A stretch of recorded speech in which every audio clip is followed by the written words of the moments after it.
Hola, te habla Ricardo Mediavilla. Hoy vamos a discutir un ejemplo numérico que te mostrará cómo utilizar la técnica de interpolación lineal para estimar el valor desconocido de una función en un punto específico. Esta presentación está diseñada con los estudiantes en mente y señalo los errores típicos que puedan afectar tu puntuación en cualquier examen, ejercicio o evaluación. Veamos un ejemplo numérico. En la pantalla podemos observar una gráfica de y contra x. Esto es, la variable y es una función de la variable x. Podemos observar que cuando x es 1, y es 32.18. También podemos observar que cuando x es 2.2, y es 264.69. Desconocemos cómo está definida y en función de x. Tan solo sabemos que la función que define la gráfica es no lineal, pues la curva no es una línea recta. Nuestro objetivo es obtener un estimado del valor que la función asumirá cuando x es igual a 1.8. Esto es, deseamos obtener un estimado del valor de y sub 0. Para ello, haremos una interpolación lineal. Nuestro primer paso en la interpolación lineal es trazar un segmento de línea que una nuestros dos puntos conocidos, 1, 32.18 y 2.2, 264.69. Aunque estamos conscientes de que vamos a incurrir en un error, nuestro segmento de línea trazado se convertirá en una aproximación a la curva verdadera que relaciona la variable y con la variable x. En el segmento de línea trazado podemos identificar y sub 1, el valor que la curva original asumiría cuando x es igual a 1.8, si nuestra curva de verdad fuera una línea recta. Como no lo es, estamos conscientes que vamos a incurrir en un error. El error sería y sub 1 menos y sub 0. Mientras más corto sea el segmento de línea que une los dos puntos conocidos, menor será el error.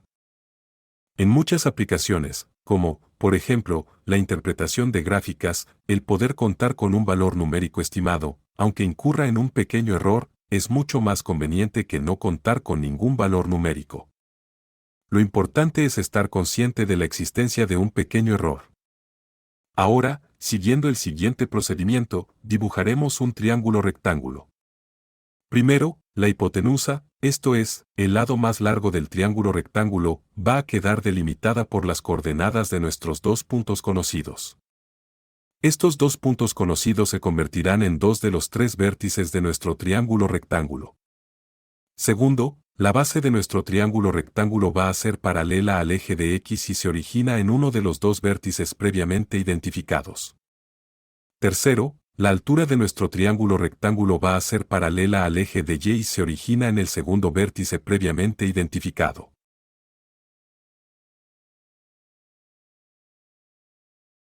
Cuarto, el tercer vértice de nuestro triángulo rectángulo coincide con la intersección a 90 grados de la base con la altura. Siguiendo estos criterios, armamos nuestro triángulo rectángulo. Por conveniencia, hemos usado el color rojo para este triángulo.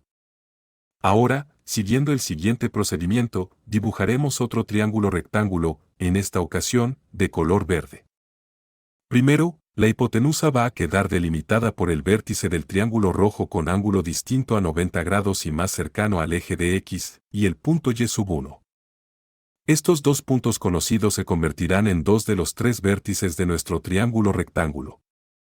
Segundo, la base de nuestro triángulo rectángulo va a ser paralela al eje de x y se origina en uno de los dos vértices previamente identificados. Tercero, la altura de nuestro triángulo rectángulo va a ser paralela al eje de y se origina en el segundo vértice previamente identificado. Cuarto, el tercer vértice de nuestro triángulo rectángulo coincide con la intersección a 90 grados de la base con la altura. Siguiendo estos criterios, armamos nuestro triángulo rectángulo. Noten que, para ambos triángulos, la hipotenusa es un segmento de línea a lo largo del segmento de línea entrecortadas que previamente habíamos dibujado enlazando nuestros dos puntos conocidos. Podemos observar que el ángulo alfa es común a ambos triángulos rectángulos.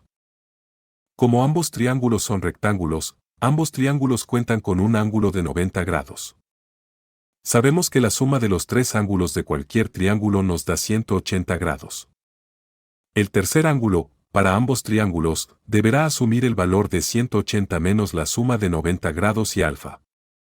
Llamemos beta a dicho tercer ángulo. podemos observar que los tres ángulos, alfa, beta y 90 grados, de los dos triángulos, son iguales.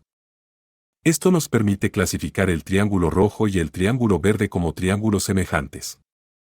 Un concepto básico de geometría nos dice que, si dos triángulos son semejantes, entonces ambos tienen la misma razón de altura a base. Utilizaremos dicho concepto para encontrar nuestro valor deseado de y sub 1. Deseo recalcar que es fundamental que ambos triángulos sean construidos correctamente.